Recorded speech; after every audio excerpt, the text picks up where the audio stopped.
નમસ્કાર, GSTV news જોઈ રહ્યા છો આપ. હું છું માનસી. આજે 12 વાગે વાત કરવી છે કે દવાઓ લેતા પહેલા સાવધાની. આવું એટલા માટે કારણ કે સામાન્ય રીતે જ્યારે પણ આપને તાવ આવે કે પછી શરદી ઉધરસ થાય તો પછી કબાટ ખોલવામાં આવે છે, ડ્રોવર ખોલવામાં આવે છે અને સીધી જ તેમાંથી પેરાસિટામોલ દવા છે તેને કાઢીને આપણે એને ગળી લઈએ છીએ. પરંતુ શું એ આપણા સ્વાસ્થ્ય માટે યોગ્ય છે કે કેમ, તેના પર ચર્ચા કરીએ તો સામાન્ય રીતે તાવમાં ઉપયોગમાં લેવાતી પેરાસિટામોલ ટેબ્લેટ ગુણવત્તા પરીક્ષામાં નિષ્ફળ નીવડી છે. કેલ્શિયમ અને વિટામિન D3ની સપ્લિમેન્ટ, ડાયાબિટીસ તથા હાઈ બ્લડ પ્રેશરની દવાઓ સહિત 50થી વધુ દવાઓ કે જે ડ્રગ રેગ્યુલેટર દ્વારા કરવામાં આવેલા ગુણવત્તા પરીક્ષણમાં નિષ્ફળ થઈ છે. ગુણવત્તા પરીક્ષણમાં ફેલ થયેલી દવાઓની યાદી સેન્ટ્રલ ડ્રગ સ્ટાન્ડર્ડ્સ કંટ્રોલ ઓર્ગેનાઇઝેશને પોતાની સત્તાવાર વેબસાઇટ પર પ્રકાશિત કરી છે. ભારતની ડ્રગ્સ રેગ્યુલેટર CDSOએ દર મહિને દવાઓની તપાસ માટે કેટલીક દવાઓની પસંદગી કરી. આ વખતે વિટામિન C અને D3 tablet, Shelcal, vitamin B complex અને vitamin C soft gels, anti acid પેન્ડી, paracetamol tablet IP 500 mg, anti diabetic drug glimepiride, high blood પ્રેશરની દવા ટેલ્મિસર્ટન જેવી દવાઓનું પરીક્ષણ કરવામાં આવ્યું, જેમાં આ દવાઓ પરીક્ષણમાં ફેલ થઈ છે. તો મહત્વની વાત એ છે કે આપણને તાવ આવે છે, શરીરમાં દુખાવો થાય છે, આપણે તરત જ આવી દવાઓ આપણા ઘરની અંદર હોય તો તેને ગળી લેતા હોઈએ છીએ. પરંતુ મહત્વની વાત એ છે કે આ બધી જ દવાઓ જેનું પરીક્ષણ કરવામાં આવ્યું તેમાંથી ઘણી મહત્વની દવાઓ છે કે જે પરીક્ષણની અંદર ફેલ થઈ છે. ઘણા લોકો તાવથી છુટકારો મેળવવા માટે તરત જ પેરાસિટામોલ ગળી લે છે.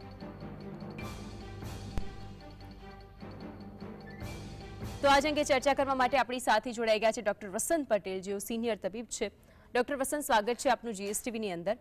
સૌથી પહેલા તો મહત્વની વાત એ છે કે આટલી વખતે ઘરની અંદર જ્યારે પણ સામાન્ય વ્યક્તિ કે જે ક્યાંય બહાર ફરવા પણ જાય, પ્રવાસમાં જાય, ટ્રાવેલમાં જાય, કે ડૉક્ટરને નથી બતાવવું, સામાન્ય તાવ આવ્યો છે, પેરાસિટામોલ છે તેને ગળી લઈએ. પરંતુ આ જે દવાઓ છે જે પરીક્ષણમાં ફેલ થઈ છે તે લોકોના સ્વાસ્થ્ય માટે કેટલી હાનિકારક? પેરાસિટામોલ દવા એ દરેક ઘરમાં એક ઘરગથ્થુ ઊંટ વૈદું કહીએ કે વૈદું કહીએ એ પ્રમાણે લોકો ચણા મમરાની જેમ પેરાસિટામોલ વાપરતા હોય છે. ત્યારે જો પેરાસિટામોલ જેવી દવાના સેમ્પલ ફેલ થાય તો ખૂબ જ ચિંતાજનક બાબત છે. કોઈ પણ દવા, ફૂડ એન્ડ ડ્રગ માં કાયદા કાનૂન અને સજાની જોગવાઈ એટલી બધી કડક હોવી જોઈએ જે 304, 302 માં હોય એ પ્રકારની સજા આમાં એડલ્ટરેશન કરવા વાળાને જ્યારે ભારત સરકાર કાયદો બનાવી આમાં એડ કરશે ત્યાં સુધી ભારત દેશમાં કોઈ પણ પ્રકારની ભેળસેળને કોઈ પણ સરકાર હશે એ મારી દ્રષ્ટિએ અટકાવી શકશે નહીં.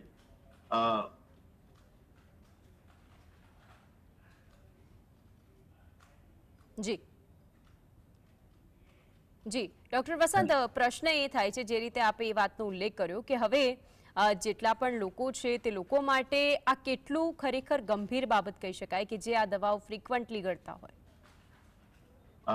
બીજી વસ્તુ, જે દવા મેં પહેલા પણ કહ્યું, કોઈ પણ દવા હોય એમાં અથવા તો ખાધા ખોરાકની કોઈ પણ વસ્તુ હોય આરોગ્યને લક્ષી, અને એમાં કોઈ પણ પ્રકારની ભેળસેળ ક્યારેય ચલાવી લેવામાં ના આવે. નંબર 1. નંબર 2, કે જે છેલ્લા કેટલાક વર્ષોથી 3-4 વર્ષથી ઘણી બધી દવાની કંપનીઓ રિક્ષા પાછળ હોર્ડિંગ્સ હોય, ઓનલાઈન હોર્ડિંગ્સ હોય કે ભાઈ 80% ડિસ્કાઉન્ટ, 20% ડિસ્કાઉન્ટ, 70% ડિસ્કાઉન્ટ. હવે પ્રશ્ન સામાન્ય જનતાને એવું લાગે કે આપણને 80% ડિસ્કાઉન્ટ જોવા મળે છે અને પ્રજાને મૂર્ખ બનાવવાના જે ધંધા કરવામાં આવી રહ્યા છે છેલ્લા કેટલાક વર્ષોથી, એ મારી દ્રષ્ટિએ ખૂબ નિંદનીય છે.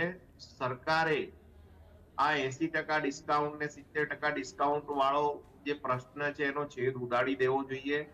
સરકારે બધી જ દવાઓ ડ્રગ પ્રાઇસ કંટ્રોલ એક્ટમાં લઈ લેવી જોઈએ. તો જે વધારે MRP દવાઓમાં શું થાય છે કે એકચ્યુઅલ પ્રાઇસ 20 રૂપિયા હોય અને તમને પ્રિન્ટ કરાવડાવે એ લોકો કંપની વાળા 100 રૂપિયા, પછી તમને એમ કે અમે આમાં 80% ડિસ્કાઉન્ટ આપીશું. એ જે પ્રધાનમંત્રી જન આરોગ્ય કેન્દ્ર પર પણ આવા જે બોર્ડ મારવામાં આવે છે કે 80% ડિસ્કાઉન્ટ, તો મારી દ્રષ્ટિએ પ્રધાનમંત્રી શ્રીએ આ વિષય પર ખૂબ વિચાર ચિંતન મનન કરવું જોઈએ કે ડિસ્કાઉન્ટ શા માટે તમે ડિસ્કાઉન્ટ આપો છો, મતલબ તમે એમઆરપી કે જે પણ એની કિંમત છે એ ખોટી છાપી છે. કોઈ પણ કંપની પોતાની એમઆરપી માં 80% ડિસ્કાઉન્ટ કરીને આપતી હોય મતલબ એની એમઆરપી જ ખોટી છે. પહેલો તો પ્રશ્ન અહીંયા જ ઉભો થાય છે. એટલે આપના માધ્યમથી વડાપ્રધાન શ્રીને હું એક અપીલ કરું છું કે પ્રધાનમંત્રી જન ઔષધિ કેન્દ્ર અને કેટલીક ફાર્માસ્યુટિકલ રિટેલ ચેનો જે ડિસ્કાઉન્ટની વાત કરે છે એ વાતનો છેદ ઉડી જવો જોઈએ. પ્રજા જે મૂર્ખ બની રહી છે અને આ ડિસ્કાઉન્ટના શોધવામાં ક્યાંક ખૂબ મોટી પ્રમાણમાં ડુપ્લિકેટ દવાઓ પણ માર્કેટમાં ફરતી થઈ ગઈ છે. ત્યારે સરકારે આ ડિસ્કાઉન્ટ વાળી પ્રથાને એકદમ મેડિકલ ક્ષેત્રે તો નાબૂદ કરી દેવી જોઈએ. અને ડોક્ટર વસંત, આજે ડિસ્કાઉન્ટની વાત છે તો આખી ડિબેટનો મુદ્દો જ આખો અલગ થઈ જશે, કારણ કે એના ઉપર ચર્ચા કરીએ તો પછી જે જન ઔષધિ આરોગ્ય કેન્દ્ર છે તેના ઉપર આ જે પરિસ્થિતિ સર્જાય છે, બીજી તરફ જે મેડિકલ સ્ટોર્સની અંદર જે લોકો દવા લેવા જાય છે તેઓ કેટલા ભાવે લે છે, આ બધો આખો અલગ ચર્ચાનો વિષય છે. તેના ઉપર પણ ગમે ત્યારે ચર્ચા કરીશું, પરંતુ આજનો જે મુદ્દો છે તેના ઉપર રહીએ. આપણી સાથે જોડાઈ ગયા છે જશવંત પટેલ, કે જે પ્રેસિડેન્ટ છે ગુજરાત મેડિકલ એન્ડ રજિસ્ટર્ડ એસોસિએશનના. જશવંતભાઈ, સ્વાગત છે આપનું જીએસટીવીની અંદર. સૌથી પહેલા તો આ જે પેરાસિટામોલ દવા છે, કેટલી વખત ઘરની અંદર તાવ આવે કે દુખાવો થાય તો પછી સામાન્ય વ્યક્તિ તેને ગળી લેતું હોય છે, પરંતુ તેના શરીર ઉપર તેની શું ઇફેક્ટ થાય છે તે સૌથી મોટો સવાલ. અને એક પ્રશ્ન એ પણ થાય કે ખરેખર આ તાવની દવા છે કે દુખાવાની દવા છે? ખરેખર આજે જે જીએસટીવી જે કઈ આ ડિબેટ ગોઠવી છે બહુ ખરેખર આવકાર્ય છે, અને ખરેખર હું આખી ટીમને અભિનંદન આપું છું. ખરેખર દવા કોઈ શોખથી ખાતું નથી, અને સાહેબે જે વસંતભાઈએ જે વાત કરી એ સાથે હું 100% સંમત છું કે કાયદા દેશની અંદર એટલા લૂલા છે કે મેં ભૂતકાળમાં પણ કીધેલું છે કે આવી કોઈ પણ દવાના સેમ્પલ ફેલ થાય એ કંપનીને ખરેખર બ્લેકલિસ્ટેડ મૂકી દેવી જોઈએ. બીજું, આ બેચ જે ફેલ થયા એની 80% દવા તો ઓલરેડી વેચાઈ ગયા હશે, પછી રિપોર્ટ આવતા હોય છે. અને આ જે કંઈ નાના લેવલ જે બેફામ ડોક્ટરો જે પોતાની ડિગ્રી નથી એવા ડોક્ટરો બી પોતાની દવાખાનાની અંદર પોતાની દવાની દુકાન આખી જે ઊભી કરી અને જે ડિસ્કાઉન્ટની વાત છે એની સાથે હું 100% કહું તો આજે એમઆરપી જે સરકાર નક્કી કરે છે, અને સરકાર જ્યારે 80%ની ડિસ્કાઉન્ટની વાતો કરે છે તો એ એમઆરપી જ નીચે કરવી દેવી જોઈએ પહેલા તો. અને સસ્તા દવા કોઈ શોખથી નથી ખાતું. જ્યારે આવા બેચ ફેલ થતા હોય અને લોકોને અસર, કારણ કે દવા કોઈ શોખથી નથી ખાતું, અને એની સાથે જે આવી કંપનીઓ લેભાગુ કંપનીઓ ચેડા કરતી હોય. ગુજરાતનું ફૂડ એન્ડ ડ્રગ એડમિનિસ્ટ્રેટર સારું છે કે રેગ્યુલરલી એના ટેસ્ટ થતા. હવે જ્યારે આ સીડીએસકોએ સેન્ટ્રલ ડ્રગ માંથી આ જે રિપોર્ટ આવ્યો છે 53 દવાઓનો, જેની અંદર પેરાસિટામોલ એકલી નથી, એન્ટીબાયોટિક પણ છે, પછી એસિડિટીને લગતી દવાઓ પણ છે, કેટલીક મલ્ટીવિટામિન દવાઓ પણ છે. પણ દવા જ્યારે કોઈ શોખથી નથી ખાતું તો એની સામે કાયદા એકદમ કડક બનાવવા જોઈએ કે દવાની અંદર કોઈ પણ ભેળસેળ કરતું અથવા એના સેમ્પલ ફેલ થાય તો એને આકરી સજા હોવી જોઈએ. નહીતર આ દેશની કાયદાના બેઝ ઉપર લોકો છૂટી જતા હોય છે અને નાદાન લોકોની સાથે ચેડા થતા હોય છે, લોકોના સ્વાસ્થ્ય સાથે ચેડા થતા, ખાવા પીવાની વસ્તુની અંદર કંઈ પણ આવું. અને દવા જ્યારે પોતાના રોગ હોય છે ડોક્ટરના એક વિશ્વાસથી જ્યારે ખરીદતો હોય છે, અને ખરીદ્યા પછી જ્યારે આવા ડુપ્લિકેટ દવા આવતી હોય છે. ગઈકાલે પણ બહુ જ મોટું રેકેટ દિલ્હી અને યુપીની વચ્ચે બી બહુ મોટું રેકેટ પકડાયું છે. અને આ બધી જ દવાઓ જે કંઈ ગેરકાયદેસર જે વેચાય છે, જે ઓનલાઈનના માધ્યમથી પણ વેચાય છે, પણ જે રીતે સરકારે એક બાજુ નેશનલ ફાર્માસ્યુટિકલ પ્રાઇસિંગ ઓથોરિટી જે છે એ ઓલરેડી એમઆરપી નક્કી કરતી હોય છે, એક બાજુ ડિપાર્ટમેન્ટ રેગ્યુલર સેમ્પલ લેતી હોય છે, એક બાજુ ડ્રગ લો મુજબ અમારો માર્જિન જે ફિક્સ છે, અને એની અંદર જ્યારે વધુ માર્જિન આપવો પડે એટલે કે એક જાતની જે કોમ્પિટિશન હોય છે. કારણ કે દવા બનાવવા વાળાને પણ વેચવા માટે માર્કેટિંગ કંપની હોય છે, એ બી ખૂબ કોમ્પિટિશનમાં લેતી હોય છે. દવા જ્યારે સરકાર ખરીદે છે ત્યારે પણ કેટલાક એવા લો હોય છે કે જેની અંદર એના સસ્તા, કારણ કે કોમ્પિટિશન એટલી બધી છે. જશવંતભાઈ, આપ લોની વાત કરી રહ્યા છો તો એની ઉપર હું આપની પાસે આવું આગળ. એ પહેલા મારે વસંતભાઈને એક સવાલ પૂછવો છે. વસંતભાઈ, જે 48 દવાઓ સીડીએસસીના રિપોર્ટની અંદર ફેલ થઈ છે, આ જે દવાઓ છે તે કેટલી હાનિકારક થઈ શકે જો લોકો એમને પ્રિસ્ક્રિપ્શન વિના એમને ગળતા હોય તો? હવે પ્રિસ્ક્રિપ્શન વગર ઓવર ધી કાઉન્ટર જે આપણું મેડિસિનનું સેલ છે એ મારી દ્રષ્ટિએ ભારત દેશમાં કદાચ સૌથી વધુ હશે. તમે અત્યારે જુઓ તો આજે 48 દવાઓની વાત નથી, ઓવરઓલ હું બધી જ દવાઓની વાત કરું છું કે જે પ્રિસ્ક્રિપ્શનની ડેટ હોય, 1 મહિનાનું પ્રિસ્ક્રિપ્શન હોય, એ પ્રિસ્ક્રિપ્શન વર્ષો વર્ષ સુધી પેશન્ટ રિપીટ કર્યા કરતું હોય સેલ્ફ મેડિકેશનમાં. એના કારણે ઘણા બધા દર્દીઓને બિનજરૂરી દવાઓ પણ એ લોકો ખાયા કરતા હોય છે, કારણ કે એક ડોક્ટરની ફી બચાવવા માટે એ પ્રિસ્ક્રિપ્શન લઈને મેડિકલ પર જાય, મેડિકલ વાળાને એ પ્રિસ્ક્રિપ્શન પ્રમાણે દવા આપી દે. આઈડિયલી પ્રિસ્ક્રિપ્શન ઓનર કરવાના પણ નિયમો છે, જે તારીખ અને જેટલી દવાઓ એનાથી એ પ્રિસ્ક્રિપ્શન રિપીટ ના કરી શકાય. પરંતુ આપણા દેશમાં આ બધું ચાલે છે અને એના કારણે ઘણા બધા દર્દીઓ કોમ્પ્લિકેશન સાથે પછી આવતા હોય છે કે સાહેબ અમે આ દવા વર્ષથી ખાતા હતા, પણ હવે ડોક્ટરે તો 1 મહિના માટે જ લખી હોય, પણ એને સારું લાગ્યું એટલે એ ચાલુ રાખી એને, અને કોમ્પ્લિકેશન લઈને આવતા હોય છે. એટલે ચોક્કસ ફાર્માસ્યુટિકલ કંપની રજિસ્ટ્રેશન લેવલથી માંડીને ક્વોલિટી એશ્યોરન્સ અને ડિસ્પેન્સિંગ જે મેડિકલ સ્ટોર છે ત્યાં પણ ક્વોલિફાઈડ માણસો, ફાર્મસીમાં ક્વોલિફાઈડ માણસો હાજર રહે એ પણ જરૂરી છે. અત્યારે તમારે સંદેશ જીએસટીવી ની ટીમ કદાચ કેમેરા લઈને નીકળે મેડિકલ સ્ટોર ઉપર તો 30-40% મેડિકલ સ્ટોર ઉપર ફાર્માસિસ્ટ નહીં હોય પોતે, જેનું સર્ટિફિકેટ હશે. આ પણ એક વરવી વાસ્તવિકતા છે આપણા દેશની. ત્યારે સરકારે આમાં ચોક્કસ કડક નિયમો કરવા જોઈએ, અને જો કમ્પલસરી ફાર્માસિસ્ટની હાજરી રાખશે તો ઘણા બધા ફાર્માસિસ્ટ બેકાર છે, એમને પણ રોજીરોટી મળશે. જસવંતભાઈને આપના માધ્યમથી હું આ પણ એક સજેસ્ટ કરું છું, જ્યારે એસોસિએશનના પ્રેસિડેન્ટ છે ત્યારે.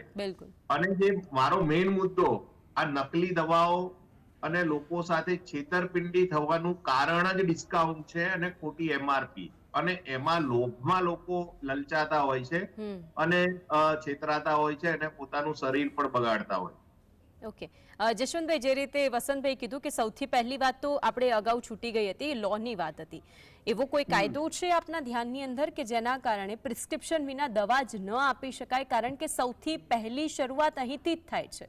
લોકો પ્રિસ્ક્રિપ્શન વિના સીધા મેડિકલ સ્ટોર્સ પર જાય છે અને કહે છે કે મને માથું દુખે છે કે તાવ આવે છે, તો સીધી ત્યાંથી દવા આપી દેવામાં આવે છે. જો કે તેની ગંભીર આડ ઇફેક્ટ તેમના બોડીને થતી હોય છે. 1-2 વખત સાજા થઈ જાય તો પછી એની એ જ દવા ઉગડવાની. આપને નથી લાગતું કે આ ખોટું છે? તમારી વસંતભાઈ,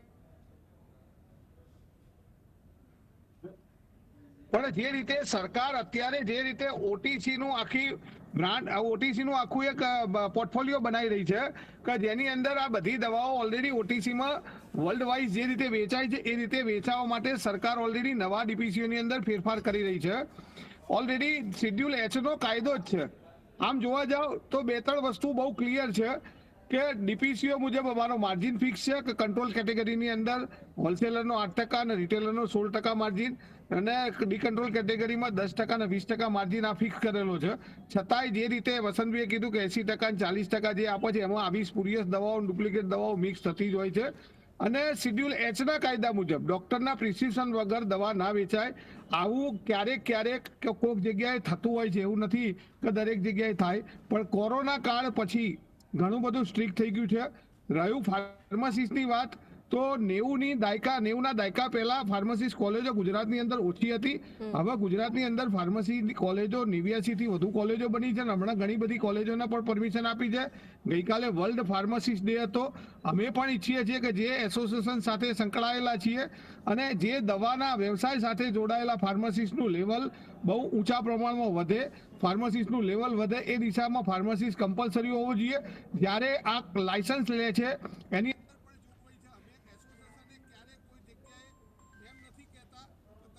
લાયસન્સ છે દવાની દુકાન ચલાવવા દો. એટલે દવાની દુકાન લાયસન્સ વગર ચાલે, ફાર્માસિસ્ટ વગર ન જ ચાલવું જોઈએ. ફાર્માસિસ્ટની દેખરેખ નીચે જ હંમેશા દવાનું વેચાણ થવું જોઈએ. અને જ્યાં જ્યાં પકડાય છે ત્યાં ડિપાર્ટમેન્ટ લેવલે એની ઉપર એક્શન લેવાતા હોય છે. એટલે એસોસિએશન ક્યારેય કોઈ દિવસ ડિપાર્ટમેન્ટને એમ નથી કહેતું કે આની પાસે ફાર્માસિસ્ટ નથી બેસતો તેને લાયસન્સ આપો. એટલે લાયસન્સ જે તે વખતે આપે છે ત્યારે પણ મેં ઘણા ફેરફારો ભૂતકાળમાં પણ ડિપાર્ટમેન્ટના અને ડીપીસીઓમાં બતાવેલા છે, અને અમારી all India chemist and drug એસોસિએશને પણ આ બાબતે ઘણા સુધારા બતાવ્યા છે કે દવા સાથે જોડાયેલો વ્યક્તિ દવાની દુકાનના જે નવા લાયસન્સ આપો એ કમ્પલસરી જશવંતભાઈ, કેટલી મેડિકલ સ્ટોર ઉપર આ રીતે ફાર્માસિસ્ટ હશે? આપ શું માનો છો? કેટલા મેડિકલ સ્ટોર હશે કે જે ખરેખર સાચી રીતે કામ કરી રહ્યા છે? કેટલા મેડિકલ સ્ટોર ઉપર ફાર્માસિસ્ટ મળી આવે છે?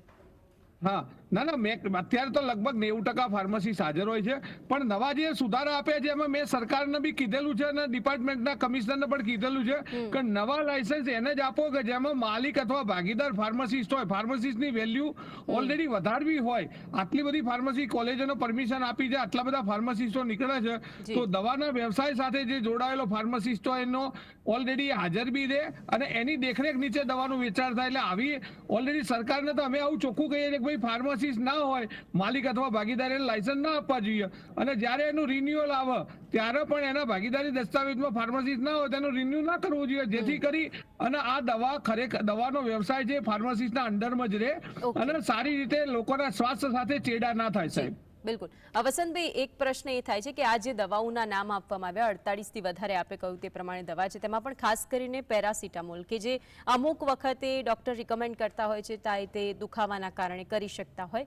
બીજી તરફ જેને લીવરની તકલીફ હોય અને જો તે વ્યક્તિ સતત આ દવા ગળી રહ્યું છે તો પછી તેને કેટલી ઇફેક્ટ પડશે? તો પેરાસિટામોલ લીવર, કિડની બંને ઉપર નુકસાન કરતી દવા છે, પરંતુ એ એક્સેસિવ માત્રામાં હોય ત્યારે અને લોકો અનઓથોરાઇઝ અને અનએથિકલ યુઝ કરતા હોય, પોતે સેલ્ફ મેડિકેશન કરતા હોય છે પેશન્ટો, ત્યારે એમને એક ટેબ્લેટ થી શરૂ કરે દુખાવા માટે અને દિવસમાં 5-5 ટેબ્લેટ સુધી પહોંચી જતા હોય છે.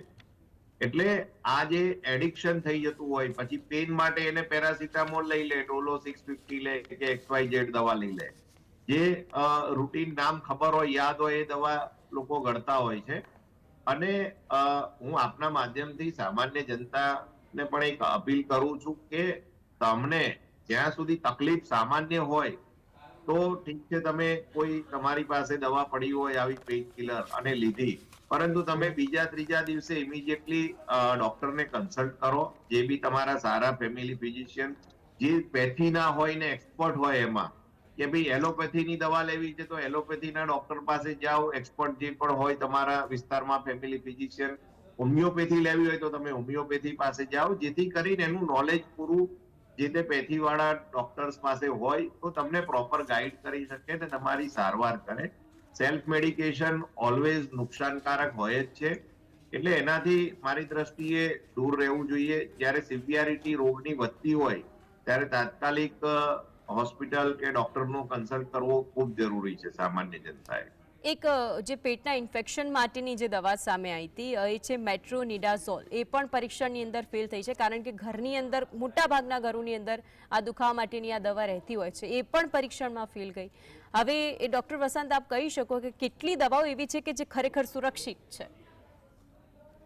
હવે સુરક્ષિત કેટલી દવાઓ છે એ જેમ જેમ તપાસ થાય, બેઝિકલી આ બધી જે તપાસ છે અને એના રિપોર્ટ ખૂબ લેટ આવતા હોય છે, ત્યાં સુધી માર્કેટમાં ખૂબ મોટા પ્રમાણમાં આ પ્રોડક્ટ વેચાઈ ગઈ હોય છે.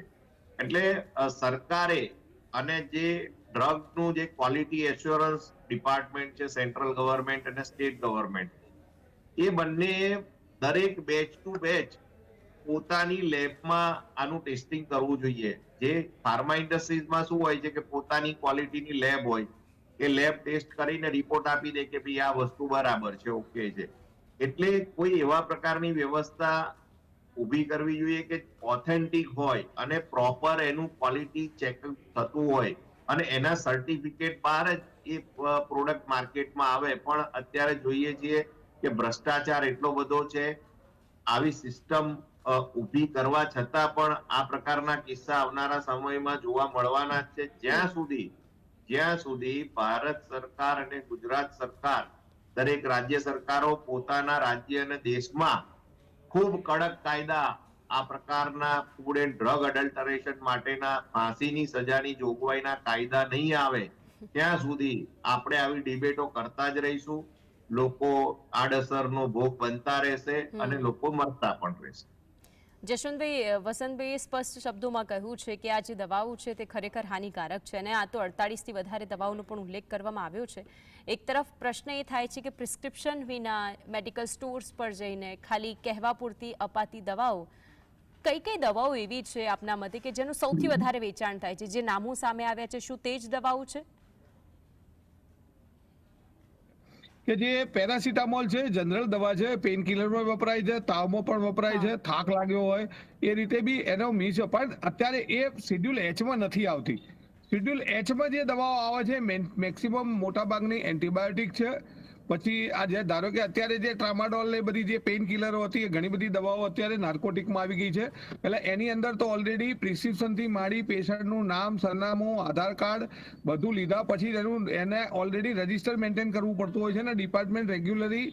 અને હવે તો નાર્કોટિક ડિપાર્ટમેન્ટ એમાં આવી છે. એટલે એવી બધી દવાઓ પર તો ખરો કંટ્રોલ આવી ગયો છે. પણ સરકાર જે રીતે આ દેશની અંદર ઓટીસી નવી ઉમેરવા જઈ રહી છે, જેમ ફોરેનની અંદર ટાઇનેલોલના નામે જે પેરાસિટામોલને મળે છે, એવી રીતે અહીંયા આઇબ્રુપ્રોફન ને બધી જોઈન્ટમાં ઘણી બધી દવાઓ છે આવી કે કોમ્બિનેશન દવાઓ વેચાય છે.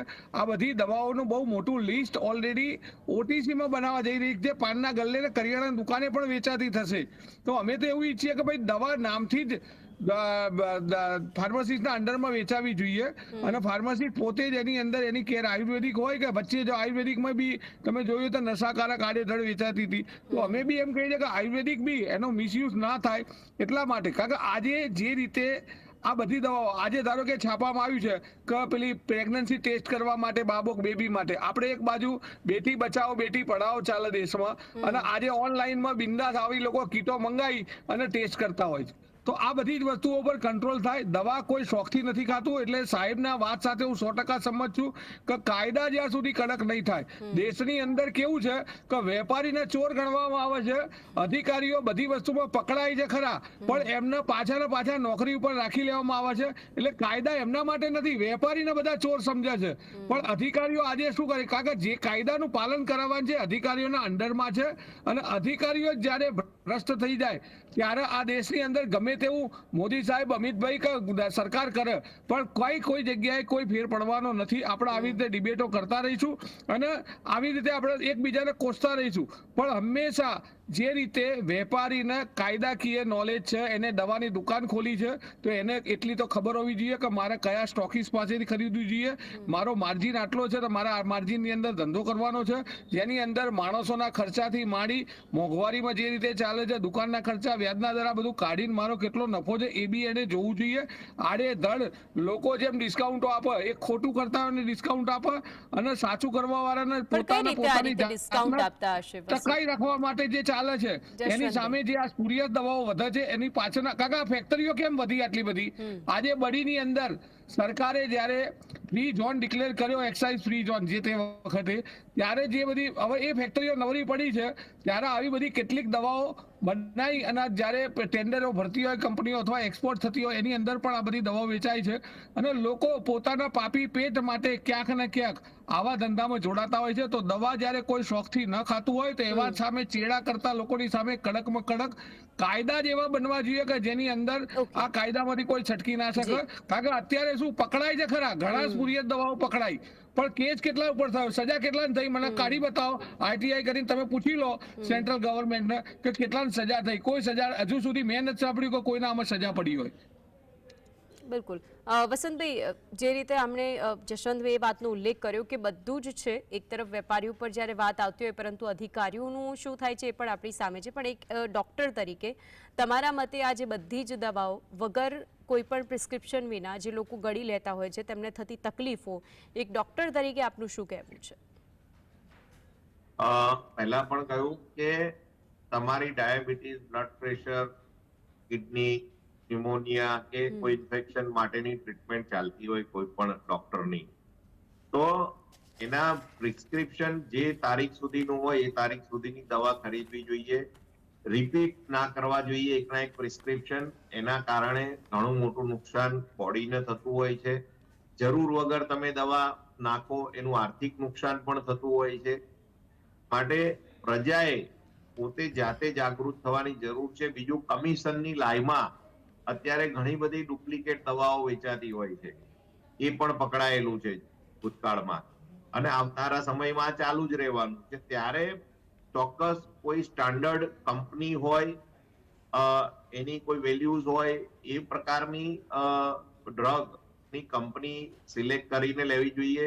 મોટા કમિશન, તગડા કમિશન આપતી, હવે 80% કમિશન આપતી હોય કંપની કોઈ પણ દવાની અથવા તો કોઈ મેડિકલ સ્ટોર વાળો, ત્યારે ચોક્કસ પ્રશ્ન પૂછવો જોઈએ કે ભાઈ 80% કમિશન કેવી રીતે આપે, તો એની કિંમત શું છે? એટલે ક્યાં એ ગ્રાહકને છેતરવાનો ધંધો કરી રહ્યો છે અથવા તો ખોટી એમઆરપી છાપી રહી છે. એટલે સરકારે જે એમઆરપી ની જે ગેમ છે ખૂબ મોટી, જે ખોટી એમઆરપી છાપવાની ને પછી 80% ડિસ્કાઉન્ટ આપવાનું, એના ઉપર કડક નિયંત્રણો કરવાની જરૂર છે.